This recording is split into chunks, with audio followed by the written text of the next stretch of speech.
Good day everyone. I'm sitting here in my studio and with my latest painting that I'm busy with behind me, and I had a bit of an epiphany this morning. Epiphany this morning. I've been trying to sort of describe to the layman abstract realism and what it means to me and why I'm doing this and why I'm painting, and it's quite a difficult thing to explain, because basically up until very, very recently, it's always been a taboo subject. It's always been abstract or realism. And it just hit me in the head this morning that our whole lives revolves around abstract realism. In a realist world, everything is real and everything is explained and everything is perfect. In an abstract world, everything is not. Everything is unexplained, everything's a bit chaotic, and things need to be explained. So to get between the two and to try and understand the fact that you can actually combine it, because up until now, the purists will tell you straight out, there's no such thing as abstract realism. But I've been doing it since about 2013. I've been toying, well, most of my life really, but 2013 I came up with a terminology called Alterism, which describes my work, the way I describe my work. It's a little bit more than abstract realism. It also involves destructive enhancement, but that's another subject. This video I just want to actually discuss and explain abstract realism. So basically what I've done in this video is I'm going to show you two inserts about what I've done to describe it. I've taken a photograph which is a real thing. I mean, a photograph is real. It's not someone's imagination or expression or anything like that. And I've presented it in an abstract way, but it's a real photograph. So just to try and make people understand or help understand that you can combine the two. You can have abstract photography, which is realism, and then when it comes to painting, I've also done another insert that's with this video about how it affects my painting and how I use it in my painting. I paint real subjects or recognizable images, but I use abstract techniques and abstract light and abstract texture and to make up a image that you can recognize. So I think that's the gist of it. But it struck me this morning is that all of us, it's actually very, very intrinsic to our lives, this abstract realism, because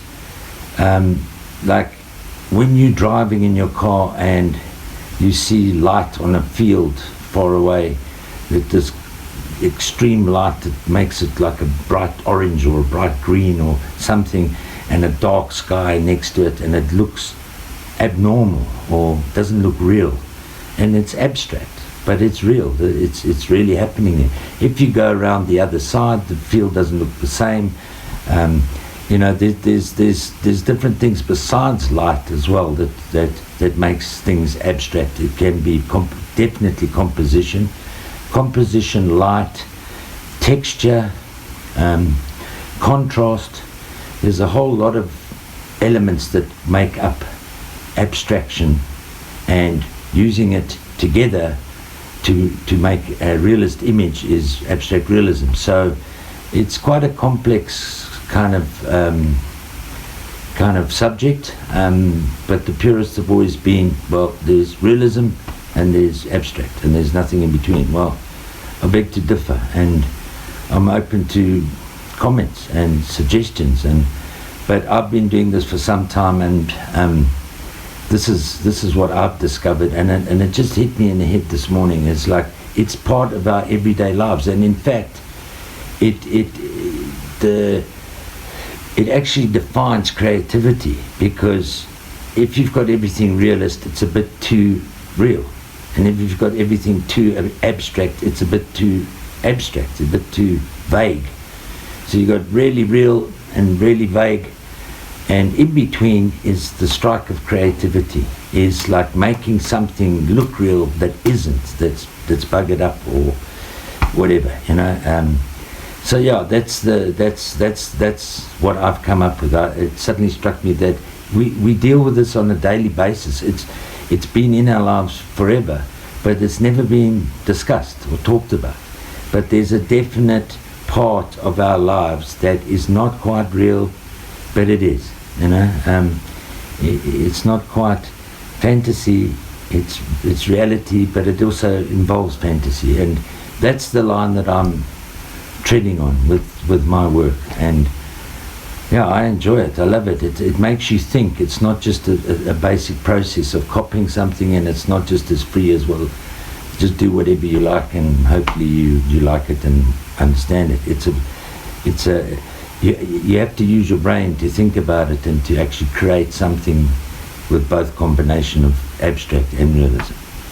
Anyway, I hope that shed some light on this, and I'm very excited about this, because it's a very, very new thing. There's only a few artists that speak about this. It's been a taboo up until now, but it's very exciting for me, because it's a progression. It's a progression in art. It's the next phase, if you want to put it like that. And I'm right in the beginning of it. I've had it inside me, and I've wanted to get it out, and I haven't been able to really describe what it is, or, you know, explain it as what it means to me. But it suddenly came to me. You know, it's quite simple, really, when you think about it. But it needs to be explained so that people, and it makes you look at things in a different light. When you look at things, you don't have to look at them as a vase. You can look at it as a vase from a different angle and a different light on it, and it becomes, you don't know if it's a vase or not, but it is a vase. It's real. But what is it? You know, and, you know, creating that element of mystery and excitement and energy, and yeah, I love it. I mean, that's why I do this. That's why I do it. I've got to have that energy to love it. Like you can see with this here at the moment, these colors. It's energy. It's vibrant. This is all done with a palette knife, so it's very rough, and it's abstract. When you get up close, it's all abstract. It's not smoothed out with a brush. It's rough with a knife. But from a distance, it looks beautifully smooth. When you get up close to it, you see the brush marks, you see the wildness and the energy, and that's why I do this. I love it, and I'm privileged to be able to do this, and privileged for you to see it, you know. And anyway, I hope you enjoy, and leave your comments below. Thank you. Good night. This is a photograph I took, an aerial photograph I took with a drone. And again, this falls under the description of abstract realism for me. As it's a photograph, it's real. And because of the composition and the contrast of light, becomes an abstract as well. If you look at it, I will put it up full screen for you. Now you can see that looks like an abstract image, but the fact that it's actually a real photograph makes it real. So hence again, here we go with the abstract realism theory. If you have a look at this photograph, you can see how real the actual photograph is by the detail on the rock, of the light catching the rock, and that is very realistic. When you go across to the water on the right, that is now the rocks being reflected under the water, the light being reflected off the rocks under the water. That goes to a very, very abstract image that could be quite classified as an abstract painting, almost in the Impressionist style. And then as you come to this rock up here, you can see that this section here is basically underwater, but it's the reflection of the light on rippling on the top of the water that's reflecting onto the surface of the wet rock.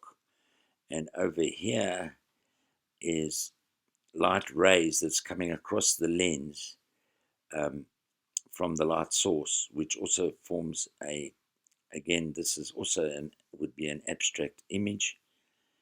And then if you follow over across the rock on, that's those little white blobs, by the way, is bird poop. That's why they're so white.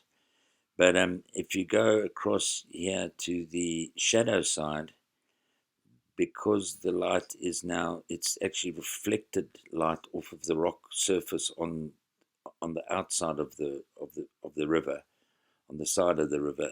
There's a rock shelf, and that's the light being reflected back onto the water, which is opaque, so you can't see through the water, which looks like sort of molten plastic or molten glass or molten steel or something, which again is opaque, and you've got transparent. So this whole image here is, I call it yin and yang, dark and light, good and evil, and life in general, I guess.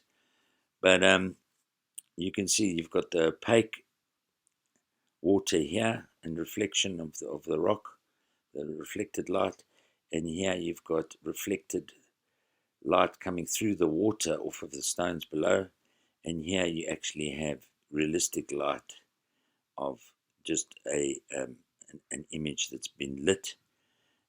So it has all the elements of abstract realism.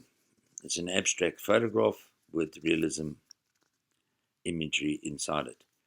So I hope that that explains a bit more what abstract realism is. Yeah, it's a very new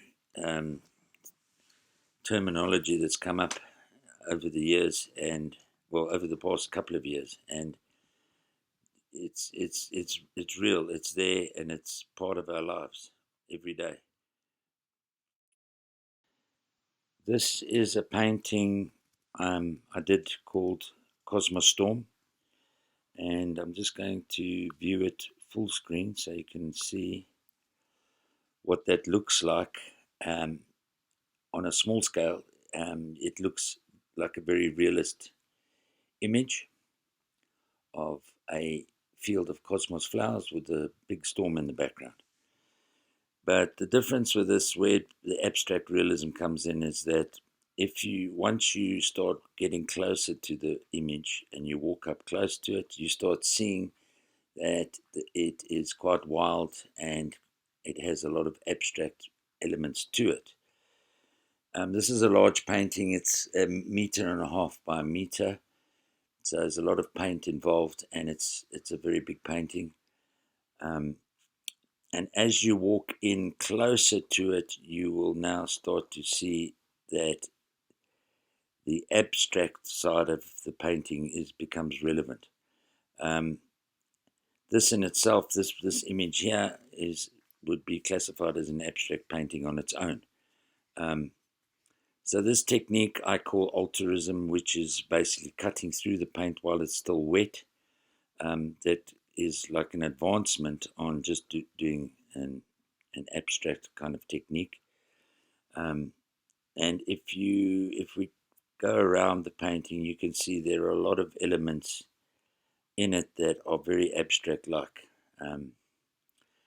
And if we keep going around and we go down into the grasses and the fields, you can still see the same elements again, that this would be classified as abstract on its own. But once again, if we walk around and we start moving away from the painting, it now starts to form a realist image. But there are definitely abstract elements to it that now makes this painting what I call, and which is, abstract realism. Welcome to my Alterism. It's very fun and very wild and very free way of painting that I enjoy immensely, and I hope you do too.